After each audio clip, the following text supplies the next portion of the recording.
Hi, HRN listeners. We're celebrating our 15th anniversary, and we have a really fun campaign and an ask for you. This 15th anniversary tour is aiming to bring you closer to unique food and music experiences in some of the most exciting cities in America.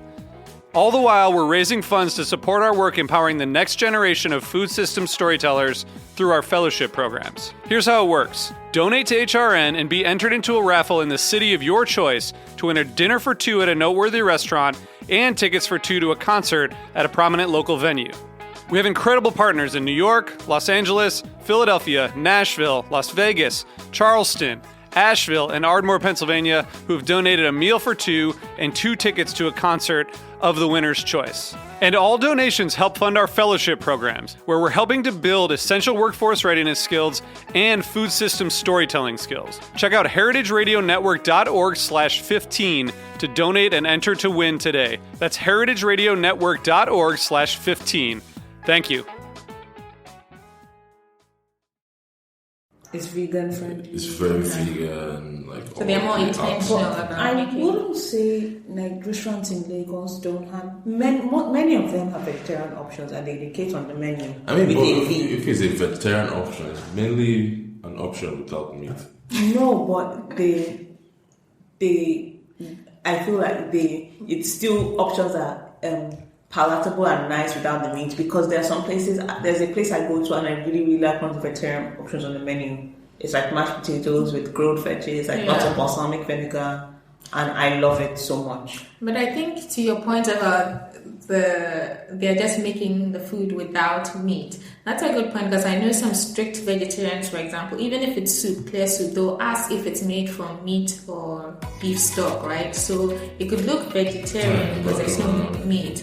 But for people who are hardcore vegetarians, they don't want like meat stock. And can you imagine? You're not inside the kitchen knowing what they're I know, but can you imagine asking the waiter if this is vegetarian friendly? Hi everyone, you're listening to Item 13 podcast, and I'm your host, E14. Every week, we'll delve into the world of African food, including chefs, curators, and bloggers. I hope you enjoy it.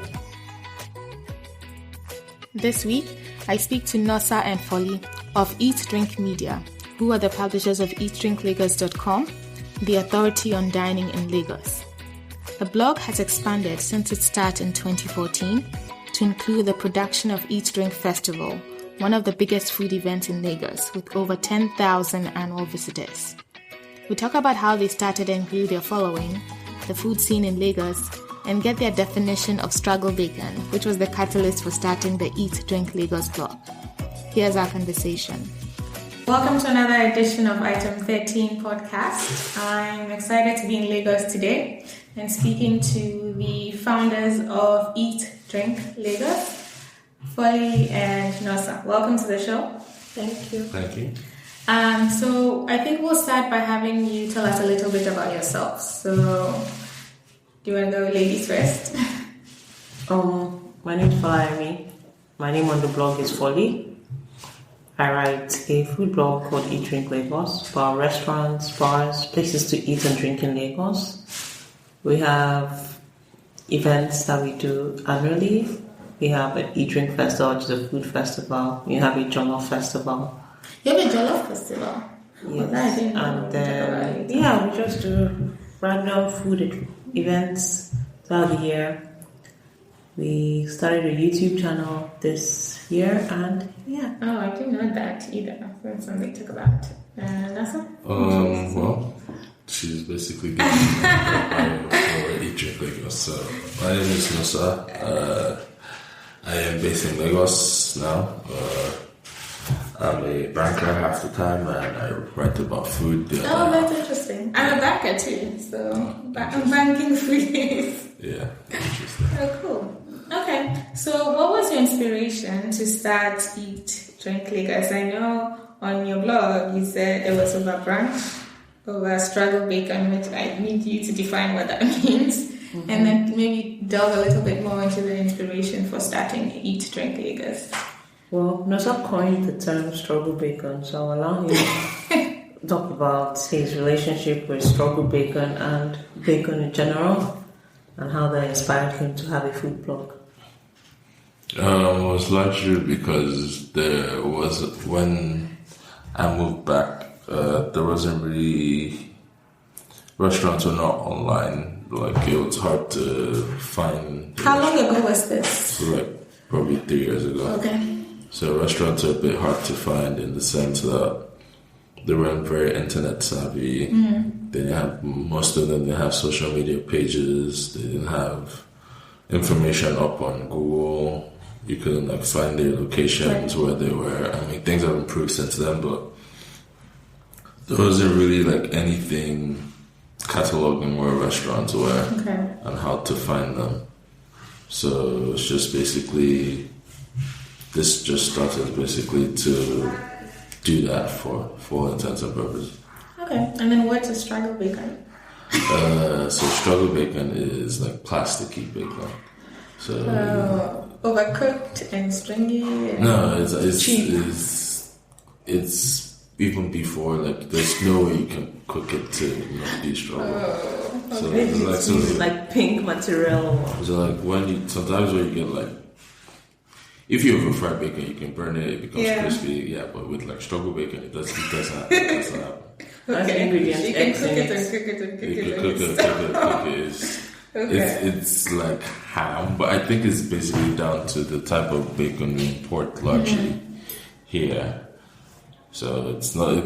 I mean, in some countries they like that, but I can't. Have you found better bacon since then? Since you've been eating your way through bacon? It's very rare. Okay. Where would you say? It's very, very rare. So I mean, if you go to probably like delis and you get like the bacon off the counter, and that's where you could tell them to cut it, and it could work. But largely, it's down to where everybody sources their bacon from, which is because if you notice the way American and English bacon are very like different for intents and purposes. So we tend to lean. Most of our produce is usually from Europe, so it's that palette and So you decided you started a brunch, you're like, let's do this thing. So then how did you go about with your banking background? And I don't know what your background is fully, because you both have daytime jobs, right? So what was your background in writing, websites, design, all of that stuff, in coming together and doing this? Did you guys have... When we started the blog in 2014, and we didn't have any technical background or anything. We started with just like a Squarespace site because it's easy to do that without any coding knowledge. I still don't have any coding knowledge apart from making text bold. Right. So we still do that. But I think Nosa is actually learning how to code. I don't know if he plans to use that on Eat.Drink.Lagos, but right now he's learning how to code. And other things that I've had to learn as a result of the website is like shooting videos, learn how to light subjects or shoot food properly or use like a camera, how to edit for the YouTube videos and those kind of other skills. That's where I've like upskilled, but not really in coding. But actually, in terms of speaking of skills, how do you both sort of complement each other, and what would you say your strengths are coming to the table, doing something that's not necessarily familiar, what you both have been trained in? I mean, you go and you eat, that's easy enough.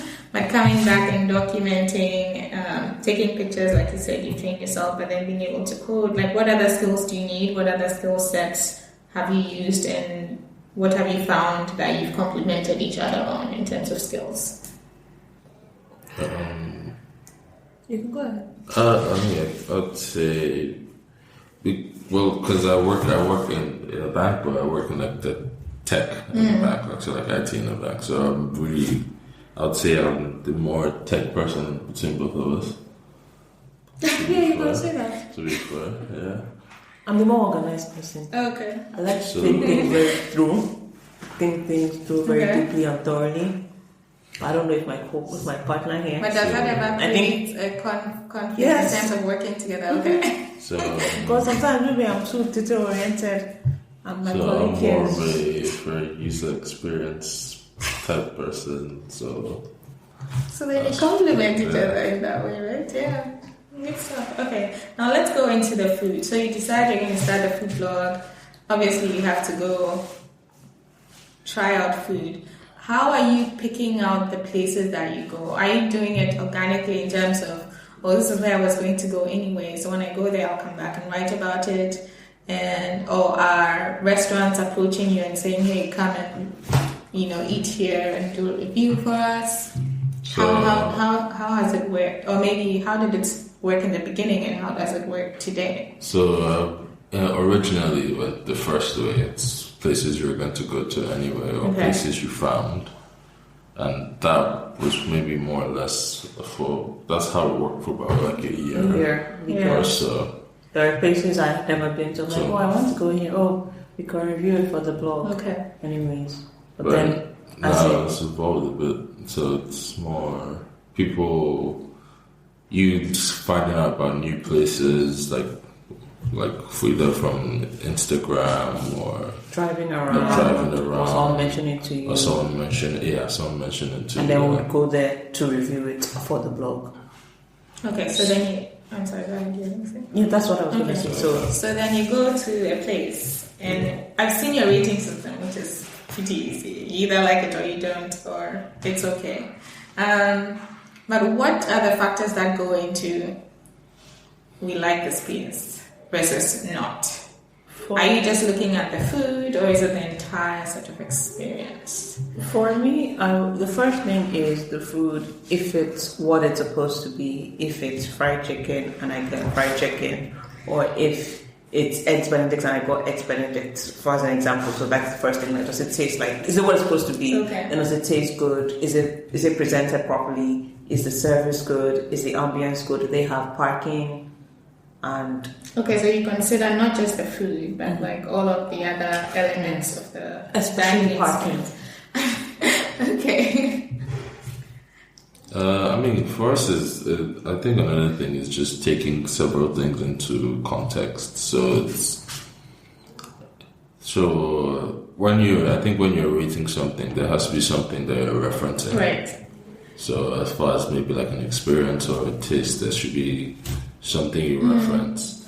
So lots of things. So because you get a lot of people that come back and say, "Oh, this is not good in the UK. I had better in New York. I had better." Okay.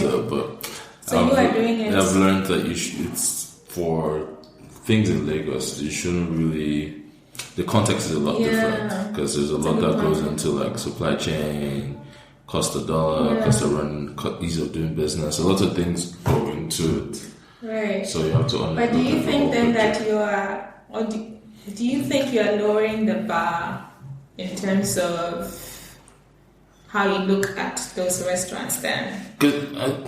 In a sense, yes. Okay. Well, in another sense is, if you say you're going to look at them like from a Michelin type eye, nobody's going to make the cut. Every place is going to be bad. But so at some point you have to say if everybody is 2 over 10. Yeah. You have to say who is 2 and who is 0. Which is a question I was going to ask you too, because when you, I know on the website you've listed all the ones that you like and the middle and sort of, you see that those that you like and are like just okay are about the same number. What do you think that says about the food scene in Lagos? The food scene in Lagos is decent. It's decent. Okay. So I wouldn't say it's good or bad. Okay. It's like smack average. Okay. Which is what I guess your ratings are saying. Yeah, it's because if you're Kenyan, you've eaten out in Accra. Accra probably has a more, as far as the restaurants go, Accra probably has better overall quality. The quantity, they might not have restaurants. They might not have that many restaurants. So? Yes. But as far as quality, because Accra has like a good market for people who like high-end things, but the people who like high-end things are not that many to justify. Yeah, it's a small market. It's a very small market. So, but here we have lots of restaurants, but not lots of quality restaurants. That's the difference. Yeah. So, overall, the general scene, like food scene in Lagos, is like Decent. So that's why. So there are places that are very bad and that are bad. but a majority of the places are just okay. And something else I would say we struggle with in Nigeria, the food scene, which is as a result of Nigeria as a whole, is consistency. Nigerians are very bad at consistency, and it shows in our restaurant, because one of the things that's very important in restaurants is to be consistent. Like the way you make one meal should be the same when someone who comes in the next week for the experience, you get the same experience. But things are just, sometimes it's neither here nor there, and it's just not consistent. So you can go to a place and have like this great meal, and then you recommend it to someone, and they go the next day. And it's something completely. And it happened to us ourselves. Like we had something like a week before, we went back there with friends and we had the exact same week. And this was like recently, so it happened last week, and it was completely different. And so most times you just let it slide, but like I think this time we asked the guy, and he's like, they ran out of ingredients, so they just had to make do. And it's like, any right-thinking person will be this on my name. I told people this thing was good. Like any right-thinking person would be like, okay, we shouldn't offer this now, right? Because we can't keep up the standards. But it just is like, but maybe they think people won't notice or. Okay. And then on your website also, you have this Eat.Drink bot, right? Could you tell us a little bit about what it is, how it works, and why you sort of decided to add that as a component of the blog?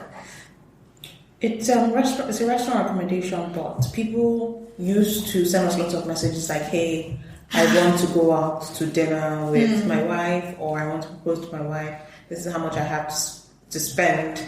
Where should I go? Okay. Or I want to take my mom out for dinner. There's 4 of us. I have this amount. Where should I go? So that's where the genesis of the bot came from, because those emails used to be quite a lot, and we couldn't always respond to them in time. We used to do like a weekly column and we responded to all of them. So that's what the bot does. The bot helps people make dining decisions based on where they are, how many people there are in their party, and how much they're willing to spend per head. So it's very simplistic, but that's generally the structure of the questions we get. So for more complex stuff, even when some people send messages still not using the bot, it's still the same format. There's I want to eat. There's never a specific what you want to eat, or it's not like I want Italian or I want this. It's just I want to eat. And then it's like, okay, where are you? Then it's like, okay, I'm here. What's your budget? Then it's like, so I might as well just simulate that flow. Yeah. Are people using it as much as you would like? Yes, people are. Okay. Even people give feedback on using it quite a bit. So like my friend today said, the bot has been around for like 2 years. She's using it for the first time. It's been for like 2 years. She's like using it for the first time today. It's like, I used your bot today for the first time, and to be honest, it's pretty amazing. I'm like, duh. It's very straight to the point. I used it last night also just to test it out and see, and it's pretty straightforward. Yeah. Whoever is in a crowd and a food blog, you guys should get on that. Like, I think it's a really easy way to find a good place to eat within your budget and all that good stuff. Do you still get a lot of questions though? No? Not as much. It's like I think we've more successfully transitioned it off. Now the questions we get are usually more specific. Okay, because now you've sort of taken away most of the general. So do you think over time you'll develop the bot to answer more? Yeah, hopefully. Like with AI and all these stuff. I really like it to answer like cuisine questions. But there has to be a lot of people asking us about a particular thing that says, okay, because you don't have enough of a trend in terms of specific types of questions to be able to make that. So you don't want to make it a little bit more complex when the people target, the audience or the users are not really that complex as far as they desire it. Okay, so we talked a lot about food. Now, what about the drink side, since you're Eat.Drink.Lagos? What's the bar scene like? Do you think drinks are also, because we do, or Essence 13 is very focused on African food and drink. So do you think that with the evolution and the trend and sort of all the big buzz around African food, do you think drinks are also following that trending, that are people thinking about how can I use local alcohol, for example, or local fruit to make cocktails a little bit more In interesting? Lagos? Or in Lagos, yeah. The drink scene is even worse than the food scene. it's shambolic. Okay. But few people, like very few, like bloggers are maybe using like Nigerian fruits to make drinks or Right. local alcohol. Yeah, but they're not like the mainstream. It's not mainstream. You won't find it in restaurants. It's Like just bloggers. That's home bloggers. interesting, yeah. So some bloggers might make like fermented akbalmo Yeah. or wine and Or zobo. or Okay. zobo. With zobo is hibiscus. We also have it. We call it sobolo. Yeah.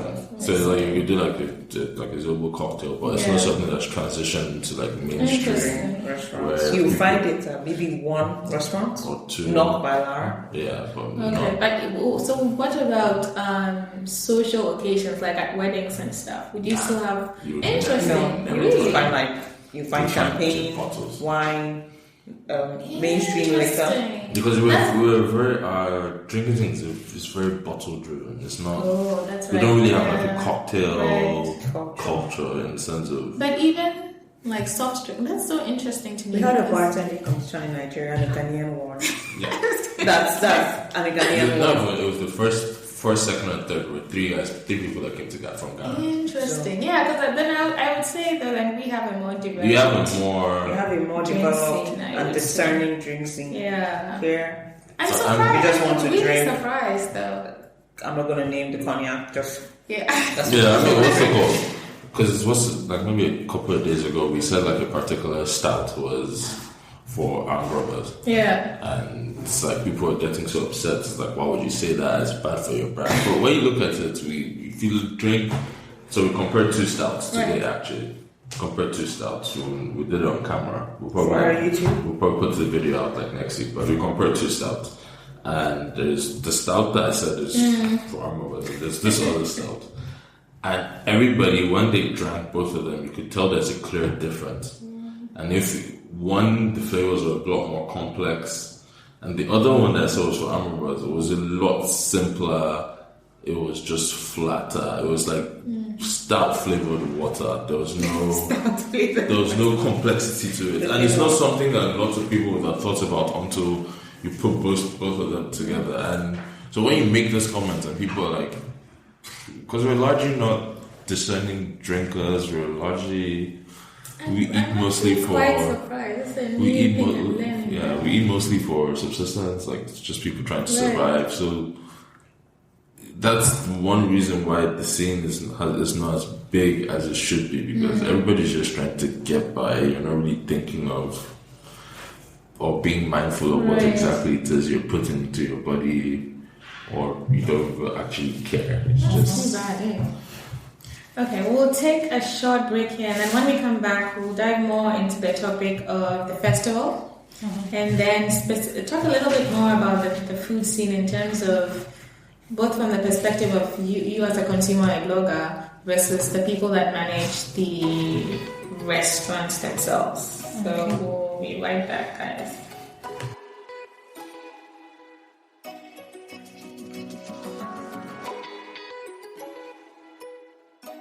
Okay, so we're back from the break, and we're going to talk a little bit more about the food scene in terms of some of the challenges that a consumer faces. I think you guys have touched on it a little bit, but maybe delve into it a bit more. So one of the things I wanted to talk about, and I think you touched on it just before we went to the break, Nosa, around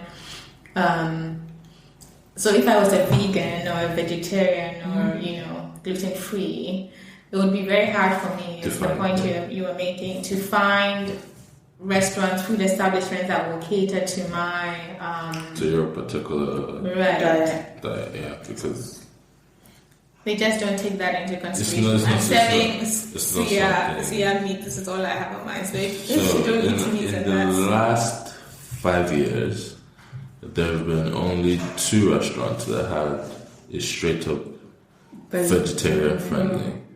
I mean, no, vegetarian menu. Don't say vegetarian menu. So that's Like two. the first one was mostly typical Nigerian food, but without the meat. Okay.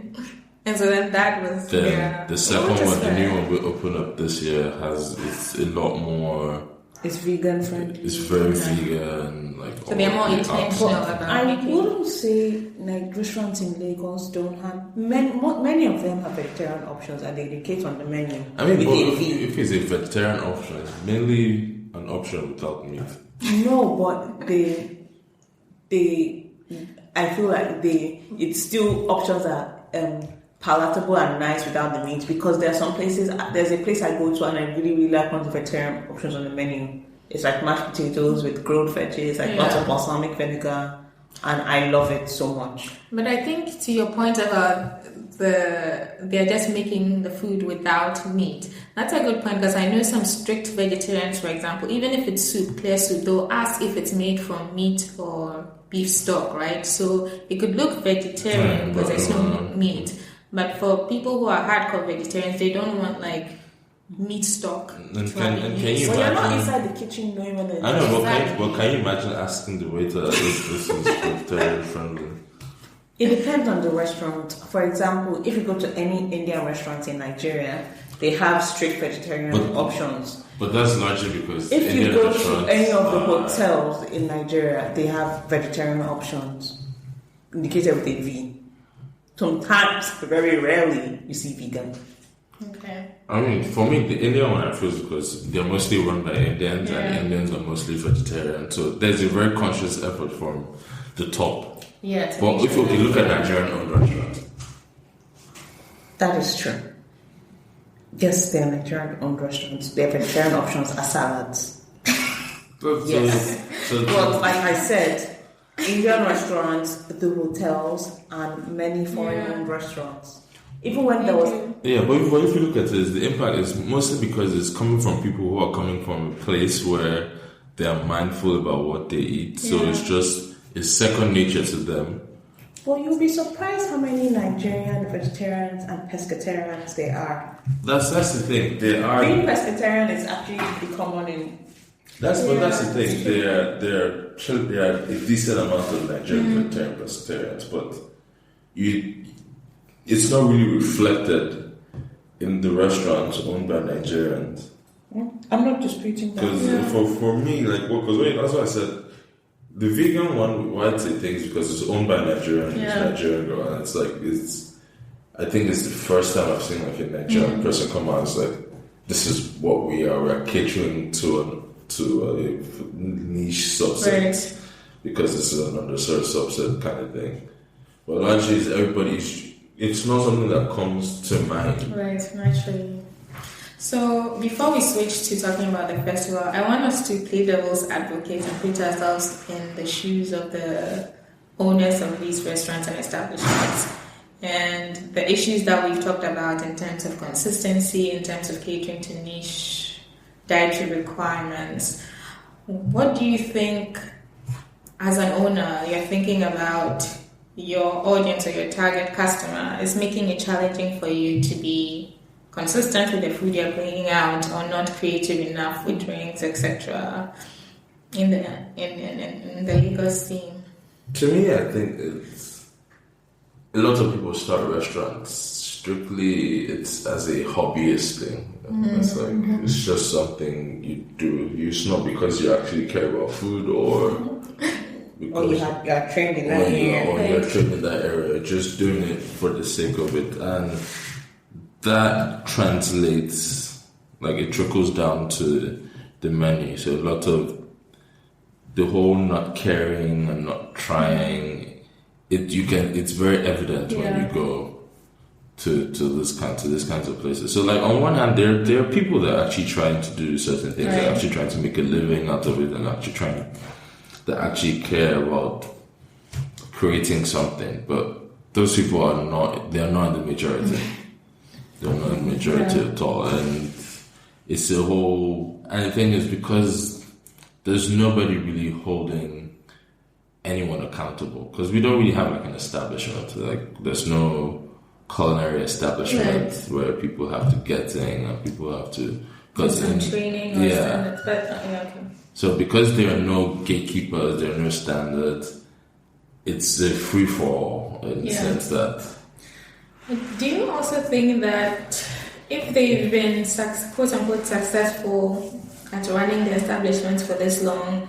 Part of it is that they think the Nigerian consumer doesn't really care that much, and so why put in an extra effort to money and resources? But in Nigeria, the bad ones don't seem to survive. They don't seem to survive, actually. That's what I was going to say. There's not enough evidence to suggest that if you just do, you just go about it anyway, that you last longer than 2 years, because lots of places close up really fast. Okay. So and the guys that have been here for the longest times and they're like really entrenched businesses, there's a modicum of they're just about like we need this business to survive the next year. So they put in that effort to make sure they're here the next year. Okay. And then what role do you think you guys have in terms of supporting these businesses to showcase what they're doing, both positively and then also critically? I don't know what role I play to the restaurant. I feel like I play a bigger role to the consumers. I think we're free marketing. I definitely think we're free marketing. Okay. Because we go there, we pay for your food, and we take nice pictures of your food, and we put it on Instagram, and we get you referrals, and you don't even know who I am. Right. So for sure, that's free marketing. What about when you don't like the food? Do you get responses from the businesses at all? Sometimes, yeah, we do. Sometimes we do. And I think that's the second part of it, is that I guess, I don't know, I won't say our impact is like big, or it's not like a place, we're not like New York Times food section where we can close a restaurant down. Okay. What if you like a restaurant, it really helps your sales? It really helps you, but if we don't like it, I don't know how much it affects anything. But that you close down as a result. You still have your restaurant open. You may not have as many people coming in, but you can still survive. What if we like it? And I think I like food. We introduce a sense of accountability, in the sense that maybe more people are starting to expect more from restaurants. Like more people voice their opinions. Because before, any place that had like a public like review thing, because like I remember Jumia Food, you can leave comments on the restaurant. And there'll be places that'll have 5 stars and the review will be a complaining review. And it's bad for the algorithm, because if you won't give this guy a true rating because you don't want to be bad for his business, that kind of thing. People really care about that. I don't want to say. I went to this place that was horrible. Why do I want to say it? Because I don't want to spoil anybody's business. So it's like a cultural thing. I think in some respect or in some way, we've kind of come in and gone against that typical thing, in the sense that we're not really censored by what we say, in sense that if I think this place is bad, I will say it's bad. I will tweet it's bad. I will Instagram it's bad. That whole thing. I don't know if it affects yourself, but at least everybody knows that I said it was bad. So every now and then you get comments like, you guys shouldn't say that, you're a verified Twitter account, you shouldn't say that about another business. But like, for me, that's the most important thing, like, that we can achieve, in the sense that if we can come out and say, this is good, this is bad, we can say this is what you can empower people. So if I don't mind if somebody likes something I hate, or if somebody hates something I like, but at least it's people coming out and saying this is how they feel about particular things, rather than saying, I went to this restaurant today, it was so bad, but I won't mention the name because I don't want to spoil the business. Because you're not helping anybody. You're not helping the restaurant themselves to know that they're bad. You're not helping somebody going to waste their money at that restaurant. So it's just all bad. Good point. Okay, so let's switch gears and talk about the food festival. Eat, Drink Festival. Okay. So, could you tell us what the festival is, how you just came up with the idea? The fifth one is coming up, right? Yes. This will be year number 5? Okay. Fourth year for fifth one. Okay. The Eat Drink Festival was because, so we went to a shopping event that was all about retail, and the food vendors were making the most money and we're seeing the most foot traffic. And then Nosa is like, wouldn't it be fun to put all different food vendors in one space? Most people who don't have physical locations, that's very common in Lagos. Many hobby chefs, they do deliveries only. And from there, the idea of Eat.Drink Festival was born. We were like, okay, we'll get like 15 vendors. And somehow we oversold and we had 20 vendors. Like, okay, 20 vendors, wow. And then we didn't expect anybody to come. We expected 200 people. And 2,000 people showed up. And we were like, what? Is this a thing? And then that's basically how it started. Yeah, and then you just continued year after year, growing it now. So last year, what was your foot traffic? How many vendors did you have? Last year, we had about 65 vendors, and we had 15K people. No, that was the year before. We had just about 20,000.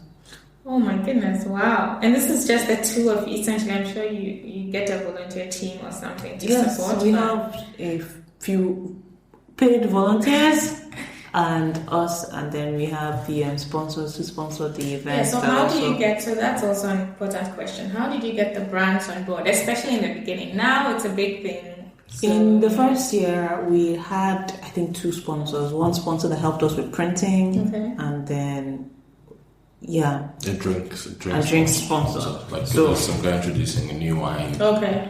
And he wanted to stand like in a market to advertise. Okay. And then since then we just look for people who we think have related services that we can say, come on board, because our market the people that come to our event may be interested in you, or we definitely know they'll be interested in you, and then there's that convalescence. Yeah, I think the big thing is all about aligning what we want with what they want, and it's always, once you go into these relationships where both people are gaining, it's easy to do something together. So if you come in and say, hey, people do pay for our food items, there are lots of transactions. So how about we give you a chance to sponsor and power all those transactions in exchange for help us put it together. So that's one way we approach our sponsorships, in the sense that we understand what we are trying to achieve in particular things, and we try and match up with them. And say, okay, we know this is what you're trying to do. This is your strategy for the year. So you're trying to achieve. We can help you achieve that if you support us. My next question has to do with what makes Eat.Drink Festival unique. First of all, we know it's food. You said you didn't expect people to show up, but it's food. People will show up. So what do you think is about the festival? What kind of experience do you create that makes more people come every year and break records in terms of attendance and all of that stuff? For one, I would say it's the time of the year that it's like in December. It's a popular time when people come to Lagos, and it's also because it's organized by us. We're not probably seen as some establishment that is organizing this event. It just feels like an event organized by someone I know. Okay, that's what I think. And I think it's especially with the selection of vendors, like the people we reach out to and the people we invite and the people we get. It's usually. It's like, it just feels they just feel like very relatable people, in terms of it's your friend that makes salads when she comes back from home and she has like a 9 to 5. And so you're intentional then about picking. We spend lots of time looking at the vendor submissions, looking at their menus. It's not just like come for all. Because to some degrees it's anti-establishment in some ways. It's like you don't want we intentionally don't go for people who have like workplace structures or workplace funding, and they have big restaurants all over the place, and you just try to target people that are on the come up just like you and are working hard and trying to make some money just like you. So it's just, I want to help you make money just if you come to my thing. So it's just it's a beneficial relationship for like all parties involved. Okay, so now let's paint a picture for people that are listening that are not familiar with it. So it's a food festival. You have your vendors, your stands. What other elements are there as part of the experience? It's like when I come in, I have my vendors. Do you do any entertainment acts or anything else? Yeah, so by design, we don't get like musicians to perform. Okay. It's supposed to be like a market of sorts. That's the vibe we're going for. So each year we introduce like something different, like a little tweak. So we've been trying to get like a sampler plate. So like each vendor will like give you like a small portion of what they have, or like a smaller amount than the regular fee. So you get to sample each person. So if you're going to build a long-term relationship with that vendor, or if maybe you're getting married and you see somebody that's a cake vendor and it's like you have a little bit of her cake, you can get like a reference. You remember her from the next time. If you're catering an event, you remember of somebody you saw, that kind of thing. So then last year we introduced a main stage where we had like a cook-off to some degree. So it was between like formerly trained chefs and food bloggers. Oh, nice, interesting. Yeah. So who was? I'm going to think of my Nigerian food bloggers. That would be who were on the food blogger side. Kitchen Butterfly was on the food blogger side. Dobby Signature was on the food blogger side. On the chef side, we had Chef Jeff, and we also had Chef Benedict, who's an Italian chef. We also had Chef Moteda. And who judged and who won? We had some food influencers judging, and also some just general influencers media influencers in Nigeria judge. But the idea was to have at least a central sort of event that people could rally around while they were. So, because it's basically, it's an interesting topic that people talk about. Cool. It's like, because you always want like food bloggers and formally trained people, where do they stand, that kind of thing. And then you're juggling this with your full-time jobs. Mm-hmm. So how do you do this while... It's a sprint, not a marathon. Well, she's the organized one, so... Because you don't plan the festival in 1 week. Right, you have to plan it for And this is year 5, so I'm sure you have a system now that gets it done. Cool. What's next for EDL? Yeah, what's next for EDL? Next for EDL is EDL in other cities, so Eat.Drink in other cities. So there's that. Come to Accra. Hopefully. You hesitate. Because I think we tried, we tried this year. We tried Accra this year. It didn't work out at the time we wanted it to. Okay. So I still want to do Eat.Drink Accra next year and Eat.Drink Abuja, definitely. And then also Eat.Drink Travel, which is where we go to popular restaurants in other cities where a Nigerian traveler may be likely to go to and review it and tell them, if you go here, this is what you should order. Yeah. Like we were in Accra earlier this year, and then we're also in Nairobi. I did see that. We're also in Nairobi earlier this year. Like people from Nigeria are likely to travel to Accra, Nairobi. Yeah. When we were in London, we went to Ikoyi, London, which is like a... What did you think? Not to prolong this. What did you think about Ikoyi? I liked Ikoyi. I liked the main I had. It was really good. It was the I can't remember the name. It was like a shrimp soup thing with served with like grits. I like that. My cocktail, I didn't like that when I first got it, so I had to send it back. The out of this world plantains, which is like supposed to look like Mars. That really threw me off because the hibiscus was really sweet to come. Yeah. It was interesting. But you like were you also actually interesting.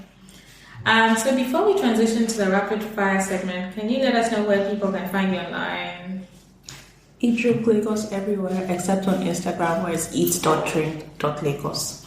I thought it was Eat.Drink.Lagos everywhere. It was Eat.Drink.Lagos everywhere except Twitter doesn't let you do Eat.Drink.Lagos.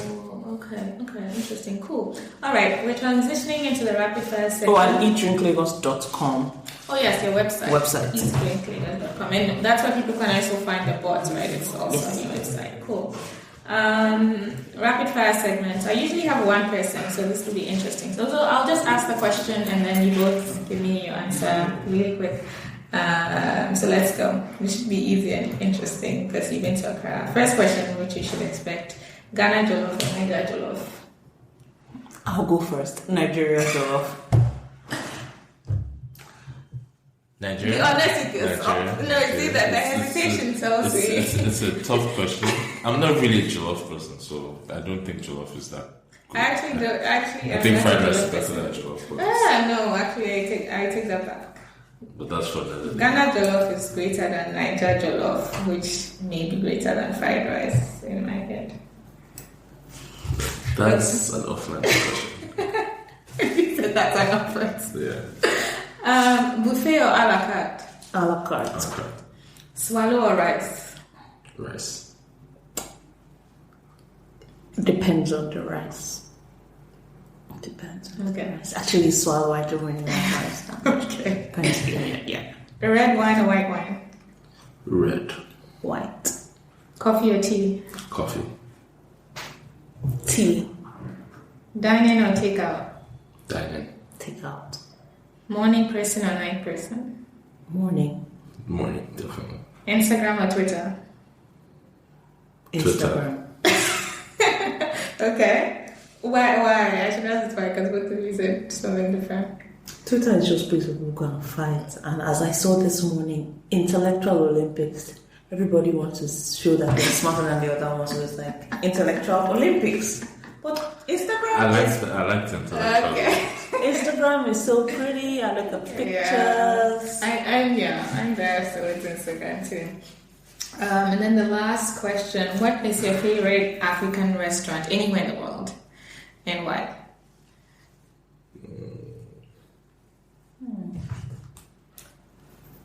My favorite African restaurant is Nok by Alara in Nigeria, Lagos. Oh God, I can't remember the name. But it's in Houston and it's on Bissonnet. Is it called Abuja or Lagos? I know there's some restaurant in Houston called Abuja or Lagos. No, God, I can't believe I've forgotten the name. The service is terrible, but you can get like a big tray of meat pie. Me too, God. I need to. Okay, I have a friend who's in Houston. Yeah. Oh my God, I can't believe I forgot the name because I used to go there every time I was in Houston. And like the waiters are just mean, everybody's cold, but you could get a big tray of meat pie. Finger licking. Okay, good. All right. Well, this has been great. It was good to catch up with you guys, learn about the Lagos food scene, things that I didn't know but have been surprised by, and I'm sure people will appreciate. It's been a pleasure, and welcome. Thank you for I'm having looking us. forward to eating my way through Lagos this week. Hey guys, thanks for listening to Item 13, an Essence 13 production. If you like the show, please subscribe, rate, and review us on iTunes. To keep up to date on news and events from Essence 13, please follow us on Instagram, Facebook, and Twitter. Essence and the number 13. Thank you.